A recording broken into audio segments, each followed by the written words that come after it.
ما أريد من هذا الشعب إلا أن يزيد في الحمد والشكر إلى الله عز وجل، ويزيد من محبة الوطن، ويزيد من العمل ومضاعفة العمل لما يسعى فيه من خير له وللدولة والأهل. هذا اللي أنا أدوره من الشعب، وربنا إن شاء الله يوفقنا جميعا على ما يحب ويرضى.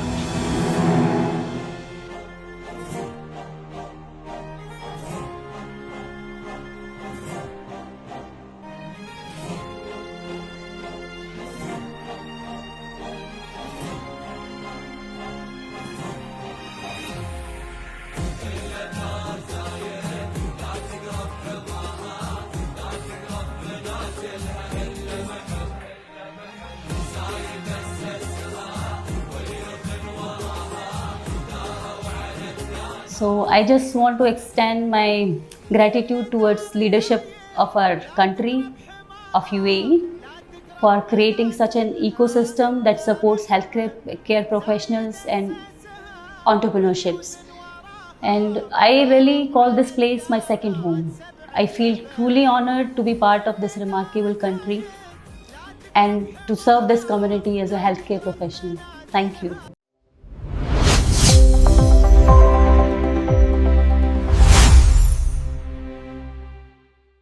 Welcome to a new episode of Peers of Union, where we shed light, of course, on every success story in the United Arab Emirates. And of course, our story today is from Dubai, and it's about Ojas Physiotherapy and Rehab, which is recognized as one of the leading state-of-art wellness and physical recovery destinations dedicated to delivering advanced evidence-based physical therapy, and of course, with a lot of compassion, with a lot of desire to help all the patients that come here. And I got to touch this from Dr. Deepa Sharma, who's going to be our guest today. And she's the founder and medical director of Ojas Physiotherapy and Rehab. Hello, and thank you for joining us. Thank you. Thanks for having me. And welcome to the Ojas Physiotherapy and Rehab. Thank you very much for having us, of course, and thank you for your time. First of all, I would like to get introduced to the person behind the success. So who is Dr. Sharma before the success and before having a physiotherapy center? What was your dreams, your academic story, everything that shaped who you are today? Okay, so I just want to tell you about my journey. Like, it's in physiotherapy, it started in 2000, back in Delhi in India. So there, where I started my clinical career, I finished my education there. And my initial 8 years of experience is from Delhi only. And during that tenure, I had the privilege to work in different clinical settings in hospitals, treating wide range of orthopedic, neurological and sports conditions. Back later in 2013, I moved to UAE with my husband and two small kids. Definitely, first year was really challenging. You can understand. I was preparing for my license exam, DHA license exam, while hustling with two small kids, adjusting to the new surrounding, quite challenging. It was not easy for me, but somehow I cleared my DHA license exam. It was in first go, I could get it. After finishing my DHA exam, I started working in Dubai. And started working in Dubai, it exposed me to completely different healthcare environment. It was a multicultural environment that I got exposed to. I developed my clinical skills, but while developing these skills, I learned here how to manage patients that are from different backgrounds. I have to adjust my... How is it different?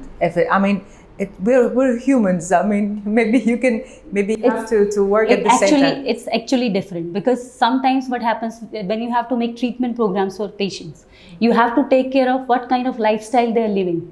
It matters. It changes with your culture. It changes with your country. It's not same for everyone, right? the cultural restrictions, especially for women. What kind of exercise they can do, how much freedom they have at home to go out, what equipments they can use, what kind of like treatment you can provide them. So it matters. It changes with your culture, with your country, where you stay. So these were the things I had to learn. How to adjust my treatment plans according to the patients. So this is what was new for me, and it really helped me. It's broadened the horizon of Yes, exactly. Yeah. So yeah, you were physiotherapist before? Yes. Physiotherapist. So you were a physiotherapist, not a physiotherapist and an owner and a founder. Yeah, exactly. I used to work like in different hospitals, clinics, but nothing of my own. That I started 2 years back with building Ojas Physiotherapy and Rehab. So Ojas Physiotherapy and Rehab was born 2 years ago. Yes. In 2024, yes. In Dubai, no other branches. So tell me the story of this. How did you come up with the decision that I need to be on my own? Actually, what happened this, I really love my profession, and throughout my career, I have received lots of appreciations from my patient. They always encouraged me that you really do good. You need to start on your own. Because sometimes if you work for someone else, you have some restrictions. You have some time restriction, like it's an insurance patient. This is the time limit. You have to finish within this time. You cannot use this for this patient because it's not covered. So you get restricted in that environment. I just wanted to do something of my own, so I have all the freedom. If I want to give some treatment to my patient, I don't have to ask somebody else. Even if it's an insurance patient, it's a cash patient. Because for me, I don't treat all patients same. It will not be a same treatment plan. Even if the diagnosis is same, treatment plan is not same for all patients. I keep adjusting my treatment plans according to patients' needs. Sometimes, like they don't like this exercise, or they are not able to, their ability is not there to do this kind of exercise. I will adjust that treatment plan. I will change the exercise to something else that they are able to do.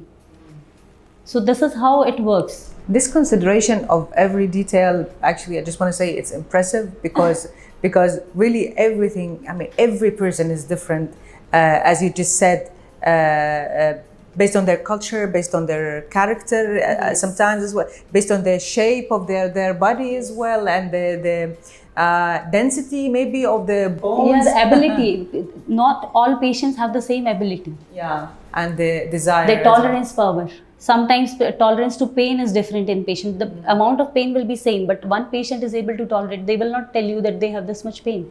But the other patient, they are not able to tolerate the same level of pain. For them, it's too much. I'm impressed by the depth of the treatment. That's why you have so many programs that we'll talk about. But let's talk about the services. If you would like to please explain the services in general. What are the services of Ojas Physiotherapy and Rehab exactly? Actually, we treat all kind of orthopedic, neurological, sports injuries, women health, like pelvic floor therapy patients, prenatal, postnatal rehab for women. Then we have TMJ cases. So I have wide variety of conditions that I can treat. I do treat TMJ patients also. Have you heard about temporomandibular joint disorder? No. It's the jaw pain, but it's not related to some dental issue or something. Sometimes when you feel the pain, sometimes people who bites when they're sleeping. Have you heard about TMJ like last 10 years? Before that, nobody know about TMJ. This happened over the year because of our lifestyles. Right. Most of this pain comes from your posture. How our posture is changing, our neck, forward head posture, everything contributes to this. So these patients also we treat here. So orthopedic, sports injuries, neurological cases, stroke cases, spinal injury cases. Then you have women health, postnatal, prenatal rehab cases, and TMJ cases. So all these cases we do treat in Ojas Physiotherapy. Can we dive into details, especially about the women's pelvic post and natal? Prenatal and postnatal. Can you explain this, please? See, the pelvic floor therapy, until now, there is very less awareness about this thing, that what is pelvic floor therapy. People still think it's just about doing some Kegel exercises and doing some stretches. But I just want to tell you that it's much more than that. It plays really a vital role in a woman's preparation for childbirth and their recovery afterwards. So the pain that women experience in their prenatal, postnatal, they think it's part of the process and they have to live with it. But it's not true. These pains, these problems like urinary incontinence also, there is vaginal laxity after delivery. All these things, they think it's part of the process. You have to go through it. You have to manage. But trust me, these things are treatable. And pelvic floor therapy is the answer. We can manage all these issues with pelvic floor therapy. And it's not just about doing Kegels. Kegels you can learn from online. You just see a YouTube video, you will learn Kegel and you can do it. Sometimes some patients don't need Kegels and it's contraindicated for them. So it's better consult a doctor, see a pelvic floor therapist, ask what you need, what is really required for you. Does every woman need this based on our lifestyles and based on the way we sleep, the way that we drive the car? Do you think Not everyone, but the thing is, especially for prenatal, postnatal, definitely you need it. Some women think that if they are not going for a normal delivery, they had just cesarean, so they don't need it because nothing happened to like vagina, laxity, nothing is there. But it's not about delivery process only. Throughout pregnancy, it places like tremendous demand on your body. Your whole body changes. Your muscles are stretching. There is a issue called diastasis recti. Your abdominal muscles expand and it gets separated in between. That comes back on its own also, but sometimes you need exercise, sometimes you need pelvic floor therapy to correct that. How we suffer? Yes. So thank you for easing the pain on every woman, especially educated and aware women enough to come to you and have this therapy, of course. Let's move into the athletes program, which is of course a vital part of your job as a physiotherapist, but because the athletes are all about injuries and fractions and broken legs. Yes. And so can you please tell me about this program? When was it? When did it start? More details, please. Yeah, so when you're dealing with athletes or sports people, it's not same like general population. For them, they are always in a hurry to go back to their sport, right? But getting back too early always have risk of re-injuries. So our rehab programs are individualized based on their type of sport or type of injury. And we progress these rehab programs with monitored stages. Because here our aim is not just pain relief or getting back to normal activities like daily activities. For them we have to restore their mobility, their strength, their endurance, their balance and their sport specific performance as well before they can return to their sport. Even if they don't have injury, like in the World Cup now, we saw that very famous football players has physiotherapy for normal life. Even if they don't have an injury, it's just to stretch and to make the flexibility better. Because just before you play, you need to go for warm-up. The proper warm-ups, proper cool-downs after you finish your play. All this is part of sports. And this is really necessary to avoid injuries. If you're not doing proper warm-up or you're not doing proper cool-down stretches after you finish, you suffer from multiple injuries again and again. Sometimes this is the only cause for your injuries because you're not doing proper warm-ups, you're not doing cool-downs. Even for gym people, we always educate them, just if you are going to gym, don't be in a hurry. Just straight away you start your weight training and you finish it and you go back to your work. Don't do that. 10 minutes of warm-up is mandatory. And 10 minutes of cool-down is mandatory. Don't skip it. The warm-up does include walking only, is that okay? Or it has to be stretching? And it has to be some mobility for, like if you want to train your legs today, it has to be mobility of your hip joint, knee joint in different positions. You have to warm up those joints and muscles before you start weight training. And cool-down constitutes of stretching, like sustained stretches for the same muscles what you trained today. So that constitutes your cool down. Okay, so thank you a lot for this information, because for me I just go to the gym and then walk. You are one of those people, right? I'm one of those people who need to hear this information. Yes. It's better you shorten time of your weight training and 10 minutes just contribute to your warm up and cool down. Okay, so we have a consultation now with Yes. you. So, of course, the thing that helps in your job is the cutting edge machines that you have in your center. So, could you please tell me how does technology, you're integrating the technology and the like very developed machines in your work? Technology is an excellent tool if you combine it with clinical expertise. Technology alone cannot treat patient. If you ask my personal opinion, I don't rely too much on machines solely for my patient's treatment. But it's a good adjunct for improving your tissue healing, pain relief. That really helps, and it can provide you a feedback also about your patient's progress. You can monitor your patient's progress using these technology. So it's really helpful, but never rely completely on technology or equipments. Use those as like tools just to help you. It can never replace clinical expertise and human touch. Yeah.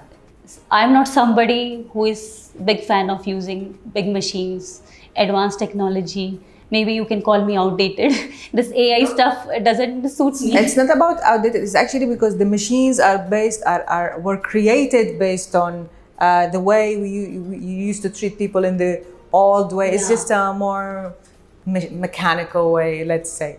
So after all this experience, I would like to ask for the advice. But before the advice, I always use using the success stories to give wisdom to the young generation. But before that, I want to ask you one thing. In your future vision, what is your future vision for your center? Would you like to add a department, a section? Do you want to go for other branches, for example, in the UAE? What is your plan? See, for Ojas Physiotherapy, our vision is to make this one of Dubai's most trusted rehabilitation center by combining our clinical excellence, advanced technology, and personalized treatment programs for patients. Definitely, we want to expand our this branch. I need to make this work really good. Once we are good with this, definitely we have plans to open other branches. So we hope you, of course, all the luck. And now we will talk about the advice. If somebody would like to go want to go in your field, in the physiotherapy field, from the new generation, to people who choose this field, what would you tell them? What would you advise them as like the advice that if they use, they will do well? Okay. Looking at your camera, please. First of all, be good listeners. Talk to your patient. Always be patient with your patients. Okay? Take a detailed history. Do a proper, accurate assessment, because assessment is the foundation of your successful treatment. And always keep updating, developing your clinical skills. Never stop learning. But how much you learn, maybe you have several degrees already, but there is always something out there that you don't know that you still need to learn. Even after 20 years of experience, even today, I open books, I do my research. I'm still learning to give my patients my best. At the last, of course, we would like to give you space also to share one last message that you'd like to say or add. So I just want to extend my gratitude towards leadership of our country, of UAE, for creating such an ecosystem that supports healthcare professionals and entrepreneurships. And I really call this place my second home. I feel truly honored to be part of this remarkable country and to serve this community as a healthcare professional. Thank you. Thank you very much, Doctor, for having us, and thank you for your effort and services that are aiming to help as much as people as possible. Thank you very much for your time as well. Thanks a lot. Thank you. Thank you for watching Peers of Union. See you next week with another episode and a new success story from the United Arab Emirates.